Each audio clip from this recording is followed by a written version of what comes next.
Welcome, everyone, to the Captive Audience. It is the 2nd of October, and we are doing a special here on Thursday night. Thursday night is kind of this night where we do bonus fun stuff. And guess what? We have some bonus fun stuff coming.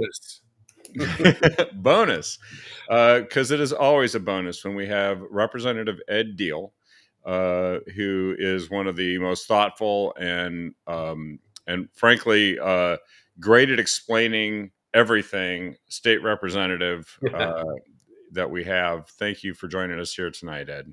Kevin, thank you. Thanks for having me. Good to see you again. Good to see you as well. So there is so much going on. It's been like an action-packed couple of days here in maybe a week, right? Yeah. It's been a long year this week.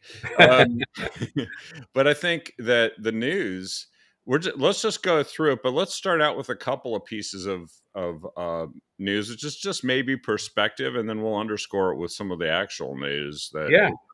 So I mentioned just before we went on the air that Monique Despain is running for Congress in the 4th District against Val Hoyle. She's awesome. And she's, one of these folks that works super hard. And frankly, I think got Val Hoyle's attention in 2024 because Val changed what she's doing. She's been going crazy with town halls, which, by the way, I want everyone to know that if you would like to go and attend Val Hoyle's town hall, I am going to post the link so that you can sign up and say what you got to say to the Congresswoman. Make sure that you're from the 4th District by and large, because that's what they're kind of trying to do, but they're really pushing this hard. Anyway, and it got us to talking before we went on the air about 2026. And, it seems like even though the conventional wisdom, it's a midterm and, the president's party, especially if they're in the majority in both houses, tend to have a rough time in the midterms, and it runs all the way down the ticket usually. However, the Democrats seem to be doing some really inane stuff. They really haven't gotten any of the lessons from 2024 election. And in Oregon, they ignored it because they're like, well, we won, so they're doubling down on, I can't come up with a better word, but it's kind of doubling down on stupid. It is really terrible. They're doubling down on bad policy. They're doubling down on bad ideology. What they do today, we've got Antifa riots weeks and weeks on end, and the feds come in to restore some order, and their response is let's have a naked bicycle ride. Yeah, an emergency naked bicycle ride. Yes, an emergency naked bicycle ride. It is an emergency. That's just kind of an emergency session to raise your taxes. Yeah. And what about an level of silliness? Yeah, what about an emergency session for our economy that's seeing businesses shed jobs and leave the state? That's an emergency because you know what? Yeah. They're going to need even more emergency tax raising sessions if they keep shrinking the tax base of the state. Yeah, it's reaching a real serious point. It really is. And then with these adjustments, these changes on the federal level, we're a debtor state. I don't know if you know that, but no, explain that. Actually, I've heard it. But we receive way more in federal transfers than we pay in. Way more. We're not the only state. We're not the only state, because part of the reason for that is a lot of what we depend on for federal transfers is debt financed. So we have this massive, just as an example, massive Medicaid program, right? Yeah, the biggest in the country, if you look at it in terms of heads per capita, basically. Yeah, and who's paying for that? Our grandkids, our kids and grandkids are paying for the social benefits of today because we're having to debt finance it. It's borrowed. You cannot borrow social welfare programs. Maybe you could borrow to fight a war or borrow to build a bridge, but what we're doing is completely unsustainable. And I hope we talk about it at some point, but I view this adjustment that Oregon's having to make around these Medicaid changes, this is an opportunity for us to right size this program to improve efficiencies and to reverse some really bad legislation that was passed just in the brief time I've been in the legislature. Some really bad legislation that is costing Oregonians dearly and increased healthcare costs. So, Well, right. And this is actually, didn't they bloat? They started all the way back with Obamacare, and there was this Medicaid expansion thing that they did out. And yeah, Oregon, like many blue states, went pedal to the metal and tried to maximize that, which essentially put the federal government on the hook for like 100% of every dollar that they wanted to give away. yeah, All kinds of programs. Oregon got waivers, as I recall, on what they could do with the money, so they didn't have to follow the rules laid out in federal law because administration, like the Biden administration, gave them waivers and they said do whatever you want, and then they created all kinds of pet project programs, and then said, and now, and then once COVID came along, they increased it even more, right? Because there's even more stuff that they added, and they're like, this can never go away. Otherwise, it's a horrific cut, and you're hurting people, and it's just like, well, actually, you made something that wasn't designed to do this yeah, too big. yeah. And we're using Medicaid in ways with our waiver. You know, we're using Medicaid dollars to buy air conditioners, to provide housing subsidies. We're providing Medicaid to people that are well beyond the poverty level. We're one of only 3 states that has this bridge plan. So we're doing a lot of things that other states aren't doing. That means we're more susceptible to any adjustment that the feds make, and that's what's happening. They're making an adjustment. They're saying, hey, if you're going to get Medicaid dollars, and you're able to work, then you better be working or looking for work or getting trained to work. I think most Americans would say these are reasonable things to ask of anybody that's receiving Medicaid benefits. So, and some of the things that we're rolling back, we're rolling them back to what they were 3 years ago. But you'd think the world was ending. Yeah. We're just rolling it back to what it was just a few years ago. Yeah, to pre-COVID, right? I mean, Yeah. it's like there's stuff that was added. I know that one of the things the Democrats are demanding now in the government shutdown negotiations is an extension of subsidies that were put into place Yes. to help people with their health care premiums during COVID. And COVID Yes. is way, way over. That is one of the things that I'm referring to these are some tax credits for health insurance. And I know that people like them, but we didn't have them before COVID. Yeah. It's not that long ago that they didn't exist. So I'm a little skeptical that the world's going to end if those go away. But what's gone on is that the base price for healthcare in Oregon, especially, has gone up because of the way the Democrats have structured the healthcare program in the state. It is outrageously expensive relative to even other West Coast states. It's expensive, and we're hearing it from providers who work in different states, saying, "Hey, you guys passed certain laws here that are exceptional, and it makes it way more expensive for us to provide services here, and we can't do it anymore." So those are the things. So I'm vice chair of the healthcare committee now, and now that Cyrus Javity has decided to show his true colors, join the Democrats. So I'm right in the middle of this. I'm right in the middle of this with that committee to try and figure out how we're going to make those adjustments with Medicaid. Well, and so the Democrats are fighting this battle at the national level where they've actually caused the government. They voted. They shut it down. Yeah. They shut it down. They voted to make sure that it shut down. and they are demanding $1.5 trillion in spending. That's all. Mm-hmm. And they're not going to get it. And actually, there's a sort of Damocles that President Trump has in terms of cutting back on the federal workforce. If they don't giving them enough money, Well, then my understanding is, yeah, he's making permanent cuts to staff.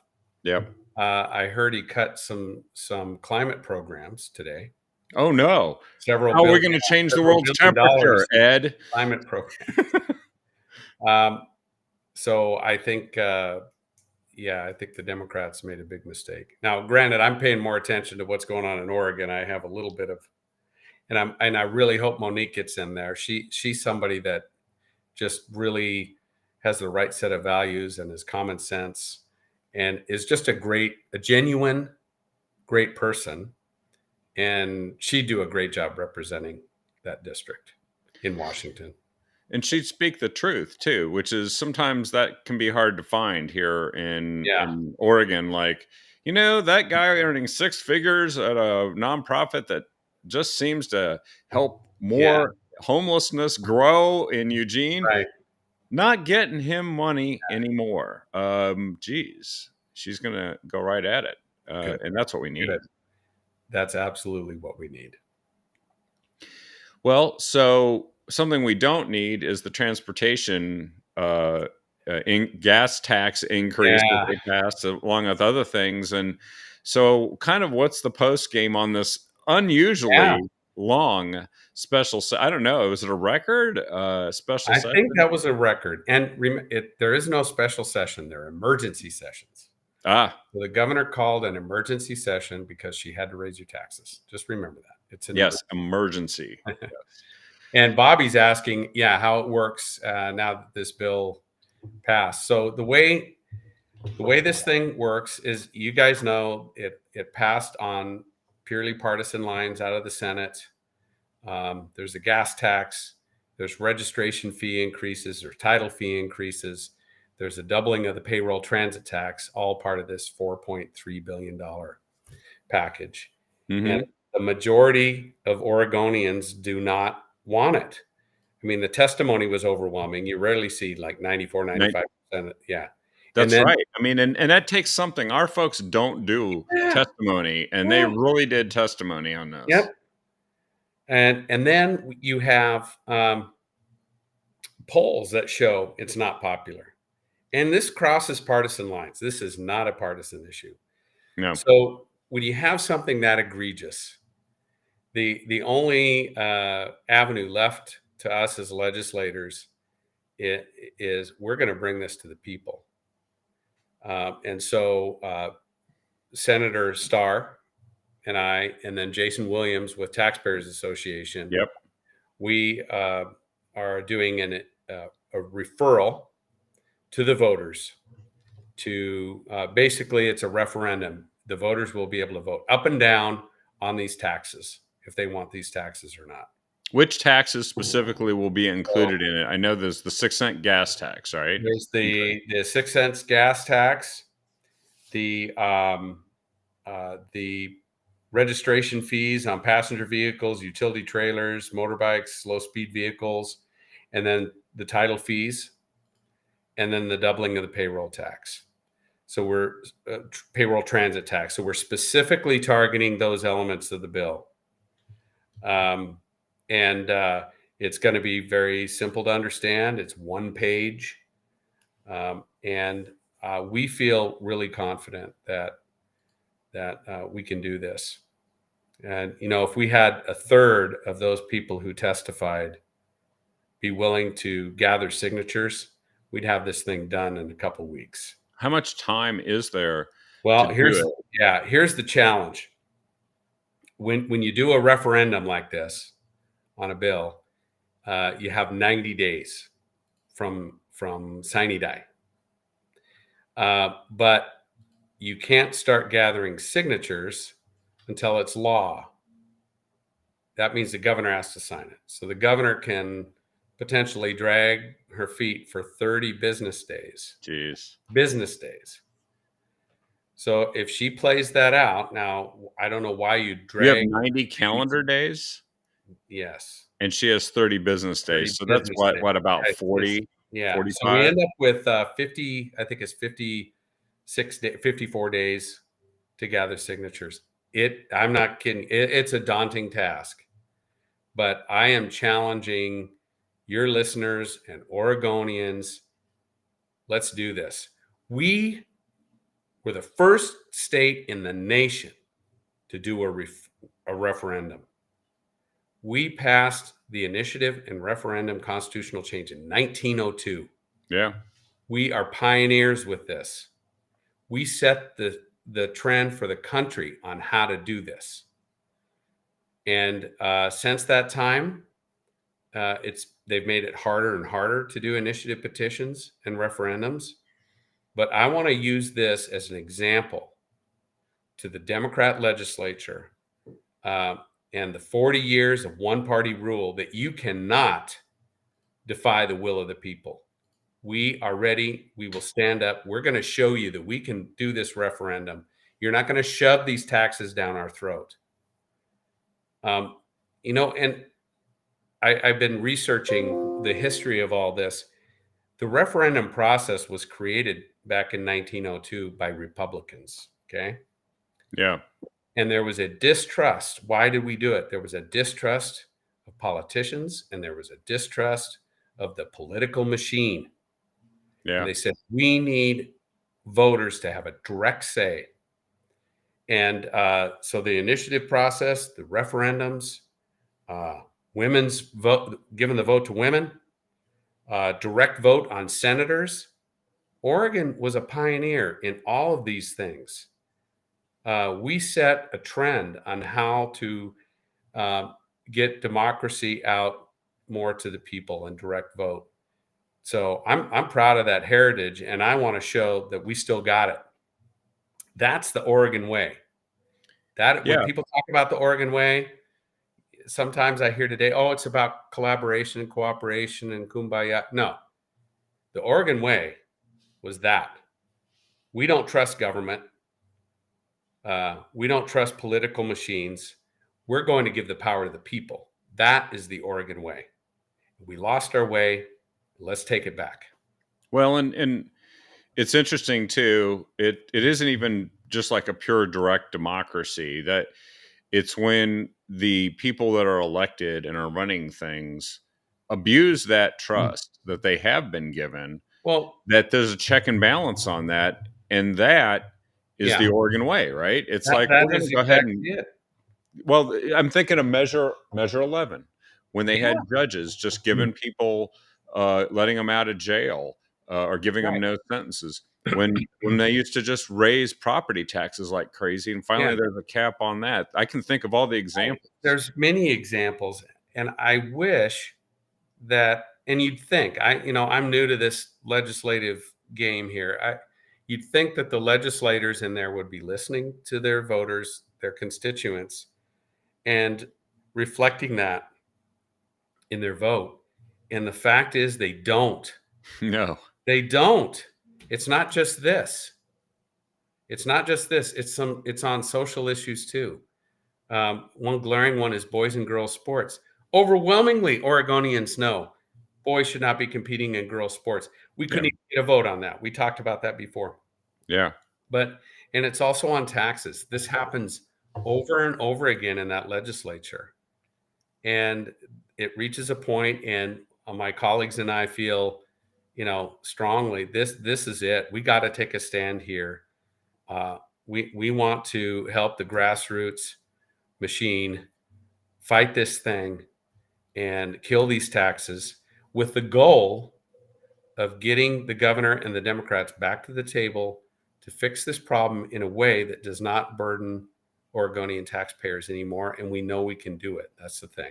We know we can do it. Well, we hear constant complaints from Democrats about gerrymandering lately, but they have taken it to a high art, right?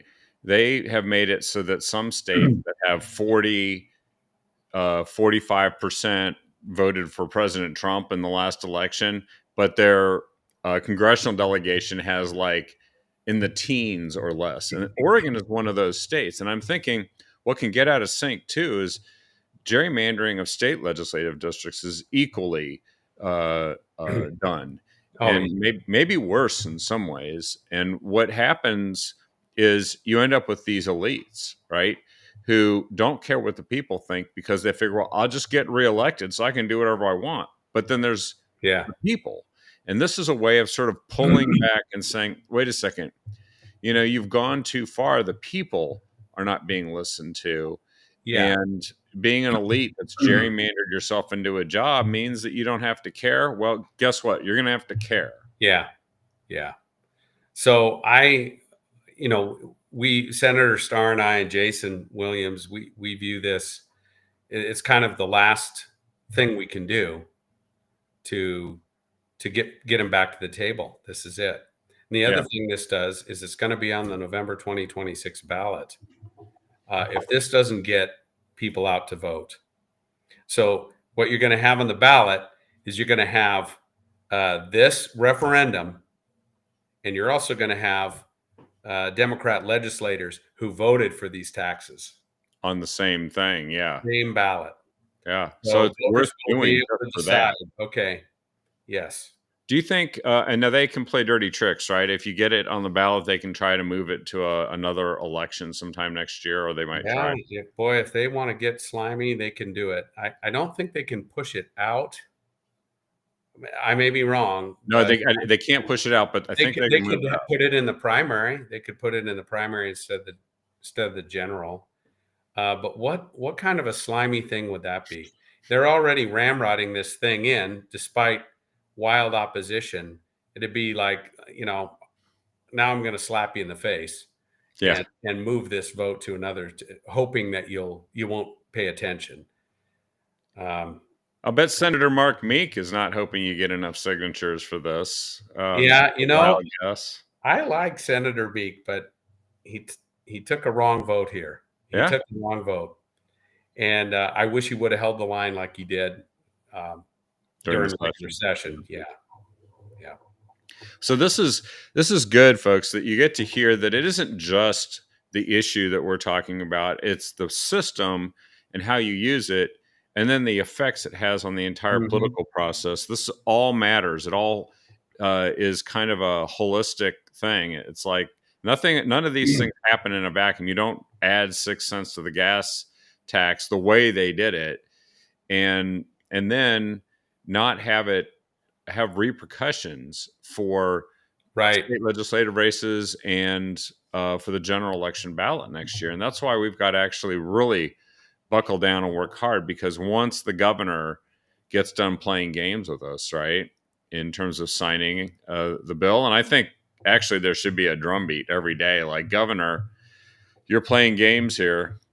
30 days of chicanery and shenanigans, Yeah, I thought this was an emergency. Let's get it signed. Yeah. Some emergency. It's a political emergency. That's what it was, and that's the only thing that it explains all the behavior. Well, by the way, I think just before we go on to a couple of other topics here, well, first of all, I want to make sure people know how they will be able to assist with the initiative petition process. So we are assembling the grassroots machine here. So if you go to notaxor.com, notaxor.com, you can sign up to volunteer. You can donate. You can just let us know you're ready to sign a petition. But that's where you go. notaxor.com. Just sign up, give the information, and you'll be in the loop and included both in signing and circulating. Yeah, because we can't start the signature process, and like I said, until the governor has signed it into law. And I like the whole idea of the count up. How many days the governor's been playing games. Yeah. Because then you can build the drama towards the day when she finally signs it, and whoosh, signatures start rushing in like a lot. But we've got a great core team put together. I've got people coming out of the woodwork to offer to gather signatures. So we're going to make this happen. And it's a coalition. It's a bipartisan, or I should say nonpartisan coalition. Yeah. So I'm very, very excited about it. We're gonna prove these guys that Oregon citizens are still up to the task. We're not going to accept a government that goes against our will. We're going to fight. Yeah. We're going to take Oregon back. Well, this is the next step, and it's maybe a fine way to do it. By the way, I just so folks also understand how the caucus works. There's some leadership changes, and I think it's just good that folks can understand. So I think it started with Senator Bonham is stepping down as the leader in the Senate. I think he's perhaps got a position. He's got another position outside of. I think he's going to work at the federal level. I haven't talked to him, but I think that's what he's doing. And then that got a great opportunity.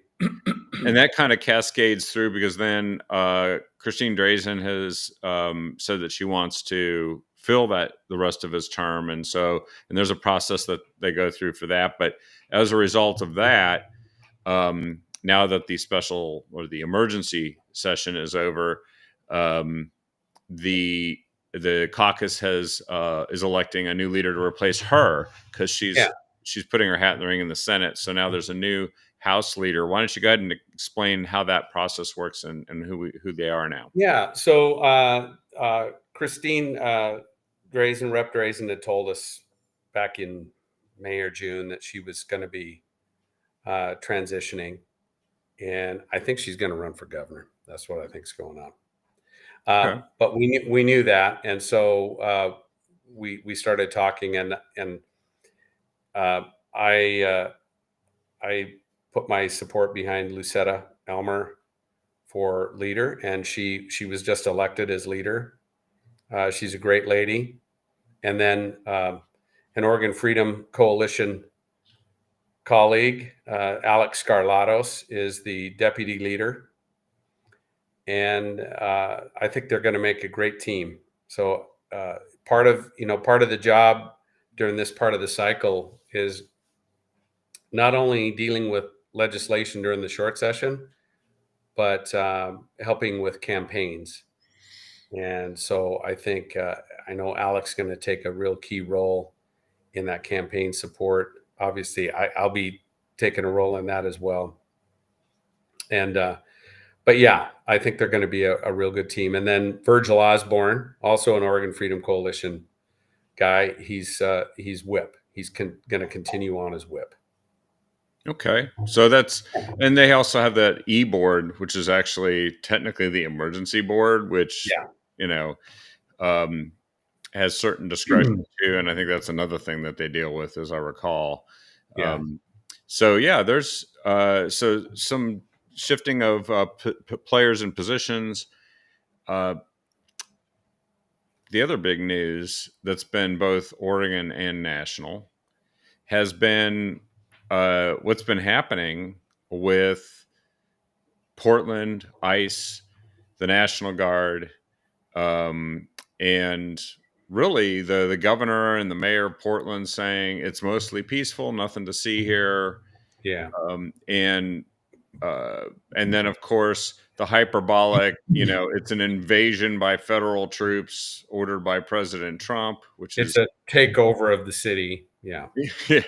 By apparently Oregon National Guard people who live right next door to you, that are actually being brought in to defend, not attack, defend federal facilities and personnel who, if they actually would cover it, you would see that the ICE building and the people there are under constant assault. It is really awful stuff. They are. Somebody who I think both of us know, a great lawyer, Julie Parrish. Mm-hmm.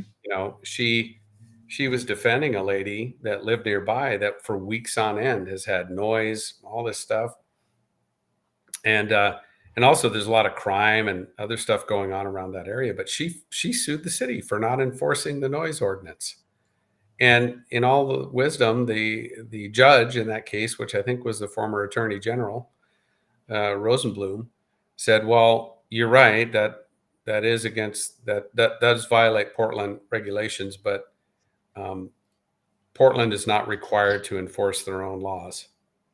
No. So Antifa still continues to cause havoc.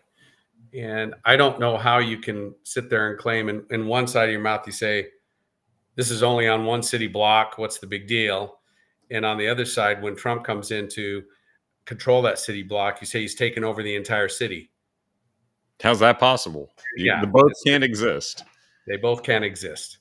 So I think that we have every right and frankly obligation to protect that ICE facility.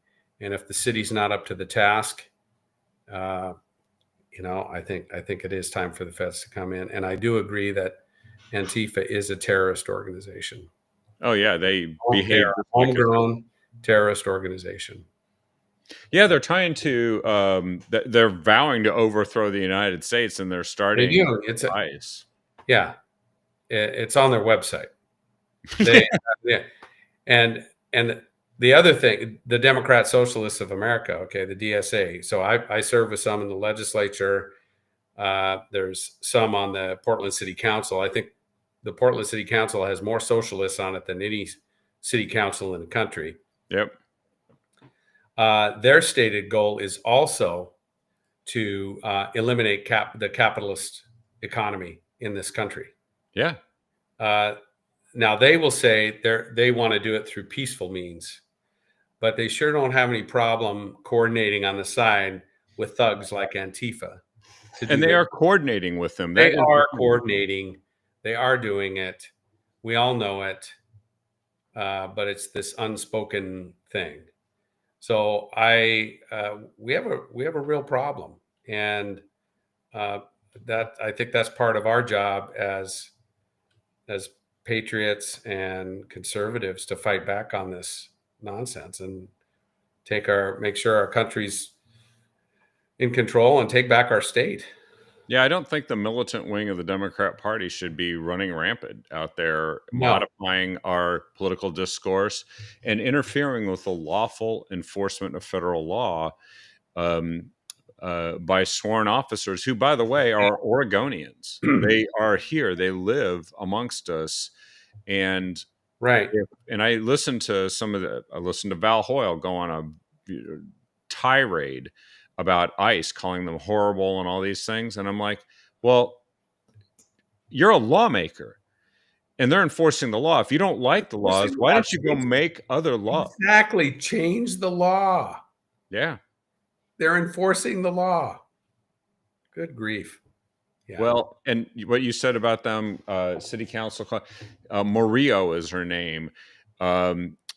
She's actually, there's a report, postmillennial.com does a great job on actually telling you and showing you exactly what's happening in Portland. Yeah. You can't get it from the local news, and I'll show in a minute why I think that is. But she is a city council member.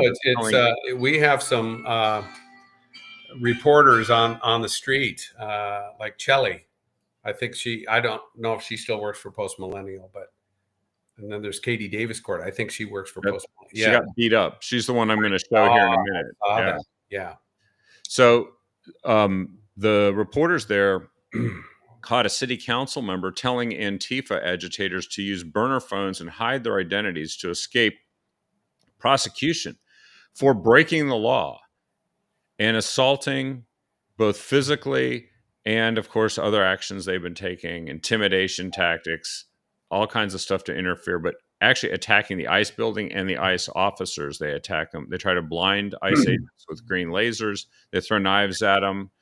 And she was advising them how to avoid getting caught. And I'm like, some of them might find themselves being monitored by the FBI engaging in this activity. And I think some of them are going to do some federal time. And I think they should. They should. I think so. I think it's over for those guys. It may get uglier before it gets better, but this is it.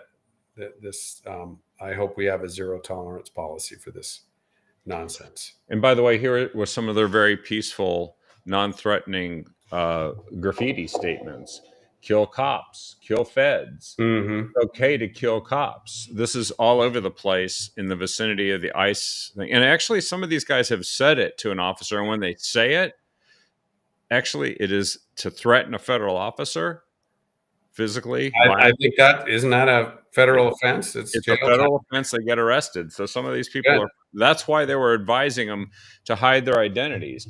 But I think the minute you start to conspire with people to obstruct federal law enforcement and to break federal law, Mm-hmm.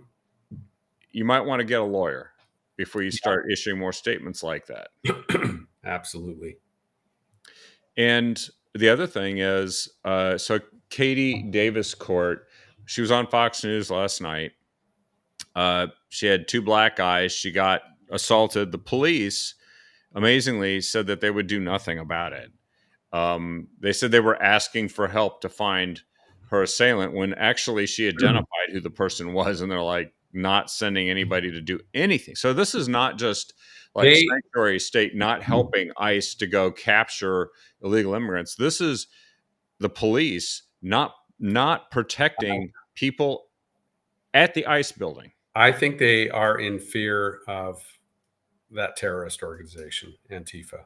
Yeah, I really are afraid. They are afraid. Now they are afraid because the National Guard. They view it, hey, if we just let them throw a tantrum over here, they won't wreak havoc in the rest of the town. And they've made this calculated decision. I think it's terrible. I couldn't figure out why the governor and the mayor were saying, "Don't take the bait." What bait? You know, fish won't eat worms if they don't like worms, right? If they can't resist worms, then and by the way, it's not bait. They're defending a building. So in order to come into blows with National Guard people, you have to attack the building and the people. Just stop doing that, and you're probably going to be just fine. Yeah. And they found a massive stockpile of shields that were being used. That was the other thing that this report I just posted found. And so this is kind of a monumental battle here, because Portland is the national capital of the Antifa Caliphate. Like, this is where it's based. It's in Portland. It's got a big note in Seattle. I think that's why the feds came here. Is you declare Antifa a terrorist organization, hit them where they're concentrated, and go from there. Yeah, and I think this kind of then all loops back. I mean, they're the minute they say everything is not war ravaged and dangerous, and then they found a banner that said "Welcome to hell, fascists need not enter." Sounds kind of dangerous to me. That was really interesting. And then, as always, the Babylon Bee jumped in and said, "We don't, Mayor of Portland, he's on fire in the picture," and it says, "We don't need help against Antifa," announces Portland mayor currently on fire. Great. Oh God. Hey, Gretchen asked for the website again. It's notaxor.com. I'm posting it here again in the feed there, Gretchen. Great. notaxor.com. So one other thing is that this kind of loops back to what kind of leadership we have in the state, because this Governor Kotek decided to come down on the side of Antifa. And they keep saying that the people there are just protesting and making their voices heard. I don't know how this is good politics. I don't either. Against the innocent community members that have been living with this nonsense for weeks and weeks on end. I'm amazed that they don't show any empathy toward those folks that are just trying to live their lives and do the right thing. And they're saying, well, we're gonna ignore you. We're gonna let these terrorists throw a tantrum here, and we're sorry. I cannot believe we're taking that stance, but she is. Yeah. I think part of it is also the fact that the politics, she's worried about her base because some of them have been Yeah, unhappy with her. yeah. And I also think potentially um, there's an issue that she needs to distract people from kind of the mess that she's got. She does have a slowing economy. She is trying to raise taxes. Time to change the subject. When she shows up to events in Portland today, she's getting booed. Wow. Okay? Yeah. I mean, we were talking before we went on the air that we both heard Democrats that we know Yes. talking about people like Tina Kotek, like Val Hoyle, and saying they're awful and we're not supporting them We're anymore. not supporting him. It's gone too far. It's gone too far. Because there is not a moderate Democrat party per se, because look what its leadership has decided to do. The sad thing is there are moderate Democrats, and I serve with a number of them, but they may deny it, but there is this fear that if they do not toe the line for the kind of extreme end of their party, they will be primaried. They will be unelected. Yeah. And so they have to pick their battles. Okay, I know this is a terrible bill, but the public sector union will go after me if I don't vote for it. So I'm going to vote for it because I'm going to oppose them on this other bill. I mean, that's a terrible way to legislate. Yeah. If you can't go in there and do the right thing for your constituents, then you should not be there. Right. And I think some of them probably adhere to some of the Democrat agenda and figure, well, at least I can do the right thing when I get the chance. But that's a slippery slope, especially when it comes to the big issues, right? Yeah. But it's a thing in the building. The lobby groups are very, they're there all the time. You build relationships with them. They fund your campaigns, especially with the unions and the environmental lobby. They pool their money. They put a lot of money into Democrat races. So it's a big deal if you go against those groups. And then there's all kinds of shortcomings of the media. I think that what happened to Katie Davis Court was not so much to stop Katie Davis Court from reporting only what's going on, but it was to intimidate other media to not even bother showing up, and definitely don't report anything we don't like the public to know about. Because you can watch the local television news and it's a sanitized version of Antifa. I saw some news where they actually whited out the graffiti on the side of the ICE building. Like, what? That's positively Orwellian. Here. Yeah. Yeah. And I think that there's going to be a reckoning with the news too, because you just can't paint the sky a different color in a newscast and get everybody to believe it. Right. You can only do it for so long. And there is a problem with people being afraid to cover stuff, because reporters actually have been assaulted, because the police don't arrest the people that assault the reporters any more than they arrest the people that assault ICE. Right. But so bless folks like Andy No and Chelly and Katie Davis Court who are willing to go out there. I think David Medina is one of those guys too, Oregon guy, willing to go out and really show us what's really happening. Kevin Dahlgren is a guy that goes on the streets and shows what's really happening. So when the governor walks down the street, see how wonderful and beautiful things are, and then Kevin posts, well, actually, if you would have turned over here, you would have seen what's going on here. We have walking zombies. Don't point the camera there. Wipe them out. Legislation. Yeah.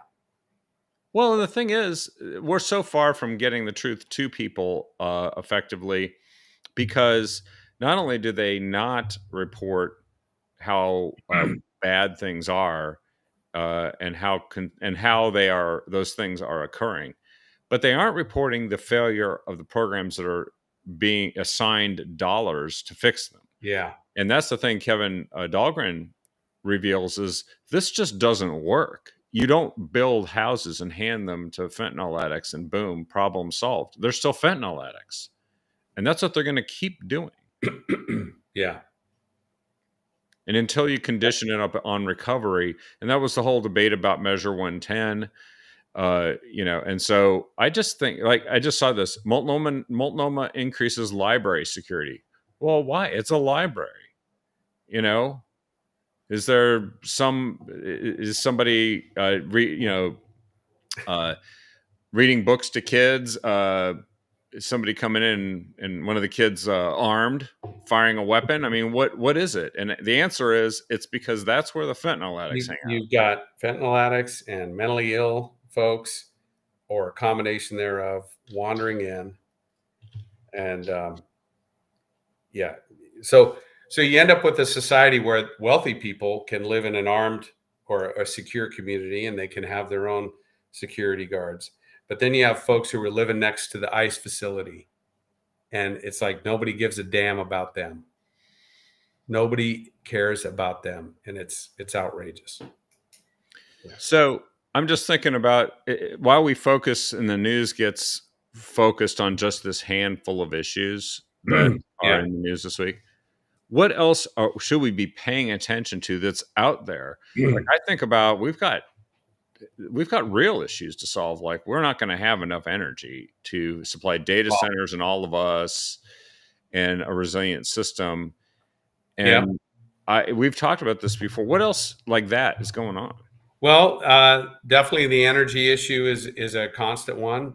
You can count on me to bring some more bills to bring nuclear energy back. Yep. We have some challenges with the public pension system. Probably the immediate things that we're facing in the legislature have to do with the impact that H.R. 1, the disproportionate impact that the big, beautiful bill is having in Oregon. Mm-hmm. And I'll point at two big areas. One is with Medicaid. So H.R. 1 put eligibility requirements. If you're going to get Medicaid, you need to be working, or you need to show that you're trying to work, or you need to show that you're training to work. If you're able-bodied, if you're able to work within a working age. I think you can volunteer for 20 hours a week. To me, it's a modest requirement, but they're worried that people will fall off. If you're a 20-some-year-old on Medicaid and you're able to work, you should be working, man. You should. Yeah. There's no excuse. So there's that. There's also other adjustments, and the problem is Oregon is more exposed than about any other state because we took advantage of every single Medicaid dollar that was available. With a lot of legislators, like the chair of the healthcare committee, I'm vice chair, Chair Nose wants universal health care. So they've tried to expand Medicaid to cover as many people as possible. So when the government reduces the federal transfers, that throws our system into a real spin. We're more exposed than about every other state in the country because of the way we've leveraged Medicaid. The other thing is with H.R. 1 has some great tax cuts at the federal level. Mm-hmm. Well, those also roll to the state. Yeah, they'll lower the taxable income for the state, right? This rolling connect where, the tax on tips, if the feds reduce the tax on tips, guess what? The state tax on tips goes down. If the feds change the depreciation model for business, the state changes that. So we have all of this connection. Well, the Democrats are all really concerned now because Oregonians are going to keep another $888 million of their own tax money every budget cycle. Jeez. They don't see it that way. They see it as, oh no, the state's going to lose $888 million of taxes. Because all that matters is what the government has and can spend, not what the people can. Right. So we're having to make adjustments in Medicaid, and that's a whole other thing. that I'm getting pretty intimate in. We could talk more about that, but there's also that the Democrats are looking at disconnecting us from the federal tax cuts. So Oregonians will not be able to take advantage of those tax cuts at the state level. And I think that would be a disaster. But I thought the tax cuts were just helping billionaires and like the ones that Yeah, collect, the billionaires that are working on tips at the restaurant. Yeah, those getting billionaires overtime, getting Social overtime. Security. Yes. Yeah. I looked at those tax adjustments. They're awesome. That's putting money in working people's pockets, and they need it now more than ever. So I don't want to see that go away. So Republicans will be fighting for that in the legislature in the short session. Also, there's the SNAP benefits, right? Which is kind of another facet Yes. of this. It's another facet. So the SNAP benefits are also going to see a similar eligibility requirement put in. But there's also a big piece of it, which is error rates. So what the feds do is they say, if you're going to receive all these food stamp benefits, then you better make sure you're enrolling only the people that are qualified. So they have an error rate and they track it. Oregon has an unacceptable error rate of about 13 or so percent. We're one of the worst. And what the feds are saying is if you don't get your error rate under control, you're going to have to contribute up to 15% of the SNAP benefits. So for every dollar from the feds, you're going to basically the feds will provide 85 cents to our 15 cents. That's hundreds of millions of dollars of taxes, state taxes that would have to go to this unless we get our error rate under control. So the DHS has some work to do to figure that out. It isn't necessarily easy, but it's also something other states have figured out. Yeah, they figured it out, and also it saves way more money than it costs net for the entire country when this is being done. Yeah.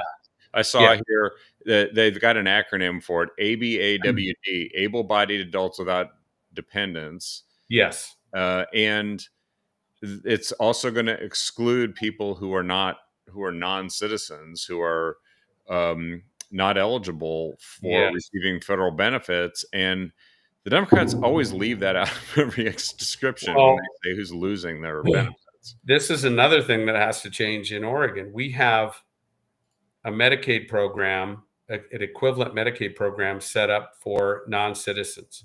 So think of it this way. If Medicaid is not available for non-US citizens. So if you qualify for Medicaid, except for the fact that you're not a US citizen, Oregon will provide you the same coverage, the same insurance with state tax dollars. Yes. And that amounts to over $1 billion. $1 billion. 2 years. $1 billion every 2 years. You can fix a lot of roads with $1 billion. These are non-US citizens of all types, including people who are here illegally. And what we got to remember is everybody else is paying for that.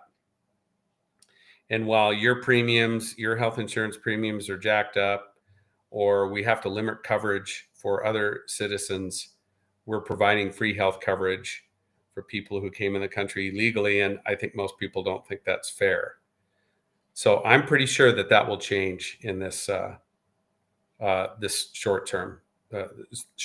The other thing is people are realizing that the unions, public sector unions, have pushed and put laws in place that make it so expensive to do business here. And that includes healthcare business. Mm. And I'm seeing an opening, a willingness to say, hey, you know what? We went too far. We have to pull some of this back. I view this whole thing as an opportunity. Yeah. An opportunity to right-size the Oregon government, to right-size our healthcare system, to increase efficiencies and to reduce some of the really burdensome regulations that are costing us, I don't think that the Democrats are willing to do what it takes to really fix these problems. But I think they'll be forced to do some of it. So I'm approaching this whole session pragmatically. It is what it is. Let's just do this in the way that makes most sense. So we'll see how it goes.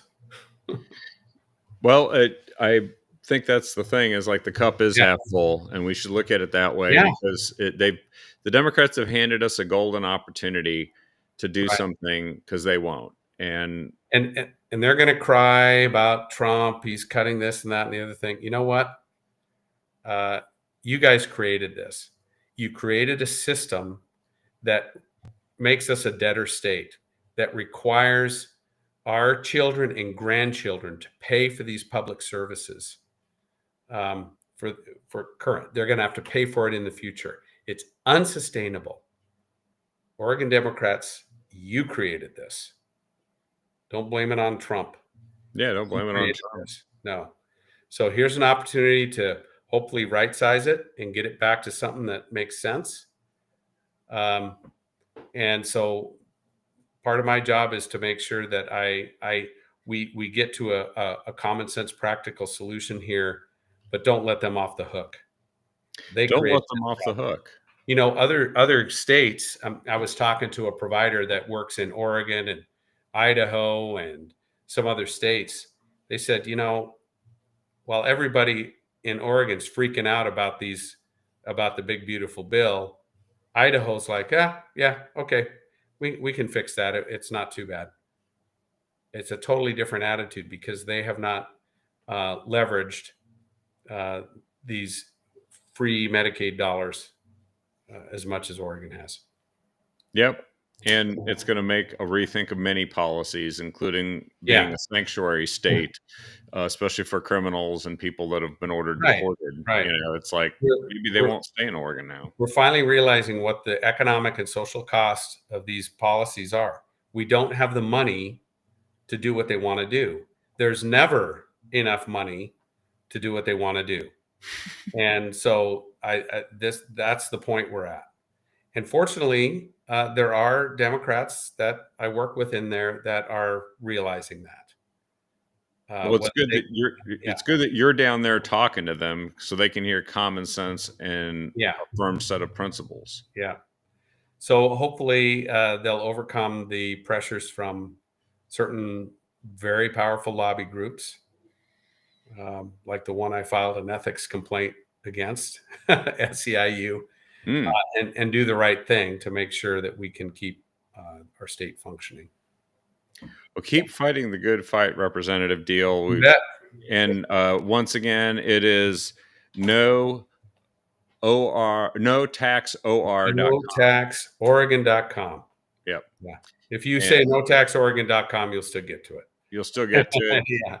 And we'll still get to success here if we keep plugging ahead and fighting the good fight. We will. Oh, and by the way, folks want to follow you. Yeah, you can follow me. You can look for Real Ed Deal on X. And if you go to eddeal.com, I have a link to all my social media, and I try and stay very active on socials to let folks know what's going on in the legislature, let them know how they can weigh in and contribute. So yeah, eddeal.com. You got it there. Fantastic. Well, make sure you follow Ed, and because you can find out what's happening, and you can see some of the best remonstrances that there are in our state legislature as well. So we'll keep it up. I try and keep speaking truth. Exactly. To power, right? Yeah, to Democrat power. Yeah. All right. Well, thank you, Representative Deal. Have a great rest of the week, and good luck with the fight coming up. We're there with you, and we'll look forward to having you on again here in the not too distant future. Amen. Thank you very much, Kevin. And thanks everyone for watching. Share the show with everyone you can. They don't know this stuff, and they need to, because the